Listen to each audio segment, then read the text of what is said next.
Hello friends, આજના વિડીયોમાં આપણે એવા ઉપયોગી આઈડિયા જોઈશું કે તમારા ઘણા બધા કામ સરળ થશે, તમારો કિંમતી સમય અને મહેનત પણ બચશે. ત્યાર પછી જો દિવાલમાં આ રીતે બાથરૂમમાં કે કિચનમાં ટાઇલ્સ હોય છે ને, આપણે બહુ જ ગંદી થઈ જાય છે. ખાસ કરીને કિચનમાં આપણે ચિકાસ બહુ થઈ જાય તેલની અને હોય ને ધુમાડાની, તો તેને સાફ કરવા માટે આપણે આ રીતે કૂચાથી સાફ કરીએ. પણ છે ને આપણને ક્યારેક વાગી પણ જાય, બળતરા થાય, તો આ રીતના આપણે વાઇપર હોય છે ને આપણી પાસે નાનકડું, તે આપણે લઈ લેવાનું અને આ રીતના તારના કૂચા હોય ને આપણી પાસે, જો જૂનું હોય ને તો પણ ચાલે, તો આ રીતે બે આપણે લગાવી દઈએ ને તો ખૂબ જ સરસ સેટ થઈ જાય એમાં. જુઓ તો આ રીતે આપણે ઊભા ટાઇલ્સને સારી રીતે સાફ પણ કરી શકાય ભાર દઈને, અને આપણને ફાવે પણ, એને હાથમાં આપણે કોઈ વાગવાની કે આપણે ખૂંચવાની પણ બીક ના રહે. જુઓ હાથ પણ આપણે ચોખ્ખા રહેશે. જુઓ એકદમ સરસ આઈડિયા છે.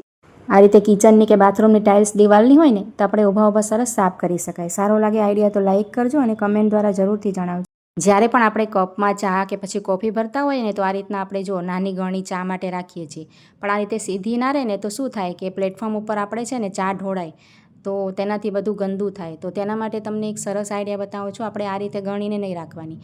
બાજુમાં જે આપણે બીજો કપ રાખ્યો છે ને તેની ઉપર તેનું હેન્ડલ તમે આ રીતે રાખશો અને ત્યાર પછી તમે ચા ભરશો ને એમાં, તો તમારી ચા કે કોફી જરાય ઢોળાશે નહીં. અને આપણે જે રસોડાનું પ્લેટફોર્મ હોય ને તે પણ ગંદુ ન થાય, એકદમ સાફ રહેશે. જુઓ જરાય ઢોળાયું નથી.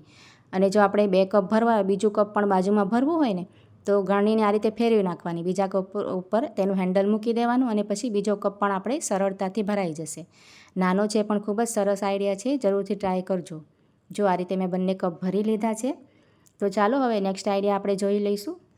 આ રીતે આપણે લખવાની બોલપેન છે ને 3-4 આપણે ઘરમાં પડી હોય છે લખવા માટે, આપણે કોઈ વસ્તુ રાખી હોય, પણ જ્યારે પણ આપણને તેની જરૂર પડે અને કંઈ લખવું હોય ને તો સમય પર મળે નહીં. આપણે જ્યાં ત્યાં ક્યાંય પણ મૂકી દીધી હોય ને પછી આપણે ભૂલી જઈએ.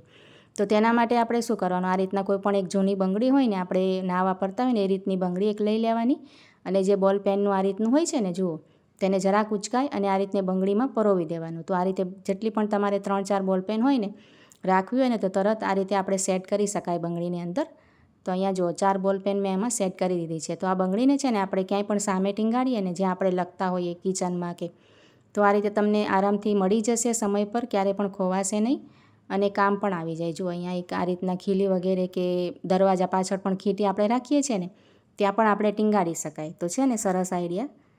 સર આપણે બહાર રાખતા હોઈએ ને, ખોખામાં ન રાખતા હોય ને ક્યાંય પણ કબાટ ઉપર કે રાખતા હોઈએ, તો તેના માટે આપણે શું કરવાનું, કવર કરવા માટે આપણે જો આ રીતના આપણી પાસે જૂના બનિયાન તો હોય છે ને છોકરાઓના કે કોઈના પણ, તો તે આપણે ઢીલા થઈ ગયા ન પહેરાતા હોય ને એવું લઈ લેવાનું, સરસ ધોયેલું હોય એ રીતના. પછી આપણે જો તેને ઊંધું કરી નાખવાનું અને આ રીતનો ઉપરનો તેનો ભાગ છે ને તે આપણે આ રીતે પહેલાં ભેગું કરી લેવાનું, અને ત્યાર પછી આ રીતના કોઈ પણ જૂનું રબડ હોય ને આપણી પાસે માથામાં નાખવાનું, તે આપણે લઈ લેવાનું. જરાક ઢીલું થઈ ગયેલું હશે તે પણ તમે લેશો ને તો ચાલશે.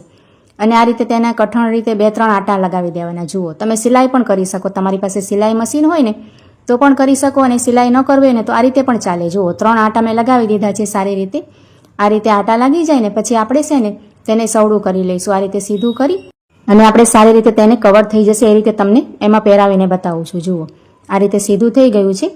હવે આપણે મિક્સર જારને આ રીતે જ્યાં ક્યાંય પણ રાખવું હોય ને, આપણે બહાર રાખીએ કે ક્યાંય પણ રાખીએ તો ગંદુ ન થાય, ચિકાસ પણ નહીં આવે ધુવાણાની અને ધૂળ માટી પણ નહીં આવે. જુઓ ખૂબ જ સરસ રીતે સચવાયેલું રહેશે.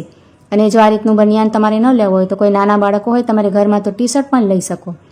તો જુઓ આપણે આ રીતે જ્યારે પણ યુઝ કરવું હોય ને તો ઉપરથી સરસ કવરને ખોલી પણ શકાય, અને ફરીથી આપણે તેનો ઉપયોગ થઈ જાય તો ફરીથી આપણે ઢાંકી દેવાય.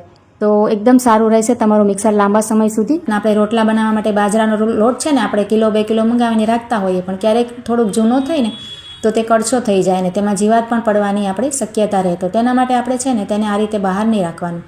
આ રીતે આપણે કોથળીમાં કે પછી તમારી પાસે કોઈ બરણી હોય ને તેમાં પણ ભરીને રાખી શકાય. અને જો ના ભરવું હોય તો આ રીતે કોઈ ડબ્બો હોય આ રીતે ખાલી આપણે પડ્યો હોય એમને એમ, તો એને એમાં ભરી અને આપણે ફ્રીજમાં રાખી દેવાય. તો તમારે વધારે ટાઈમ સુધી તમે તેને વાપરી શકશો, ખરાબ નહીં થાય લોટ. જુઓ આ રીતના આપણે ગેસ લાઇટર છે ને આપણે પ્લેટફોર્મ ઉપર ગમે ત્યાં રાખી દઈએ તો તેનાથી લાઇટર આપણું ગંદુ પણ થઈ જાય, ચીકણું પણ થઈ જાય, અને ક્યારેક તો મળે પણ નહીં, આપણો ટાઈમ ખરાબ થાય. તો તેના માટે આપણે છે ને આ રીતના 2 રબડ લઈ લેવાય. જો રબડ તો આપણે ઘરમાં રાખીએ જ છીએ ને, અને તેને છે ને આ રીતે એકબીજામાં પરોવી અને આ રીતે તમે ગાંઠ કરશો ને તો આ રીતે આટી જેવું થઈ જશે. જુઓ આ રીતે તૈયાર થઈ જાય ને રબડ, અહીંયા જુઓ આપણે આ રીતે રેડી થઈ જાય. ત્યાર પછી આપણે શું કરવાનું, આ લાઇટરમાં છે ને આપણે આગળની ભાગે એક જે રબડનો ભાગ છે ને એ આગળની ભાગે પરોવી દેવાનું, અને તેને અહીંયા પકડવાનું હોય છે ને હેન્ડલ, ત્યાં લઈ લેવાનું. જુઓ અહીંયા ઠેક લઈ લેવાનું, અને આ ભાગ છે ને તેને આપણે સરસ ટીંગાડવાનું થઈ જાય. જુઓ આપણે રસોડામાં ક્યાંય પણ ખીલી હોય કે હૂક હોય ને સામે જ આપણે રસોઈ કરતા હોઈએ ત્યાં, ત્યાં આપણે આ રીતે ટીંગાડી દેવાય તો લાટર વધારે સમય સુધી આપણું ખરાબ પણ નહીં થાય, ચીકણું પણ નહીં થાય, વારે ઘડીએ સાફ પણ ન કરવું પડે.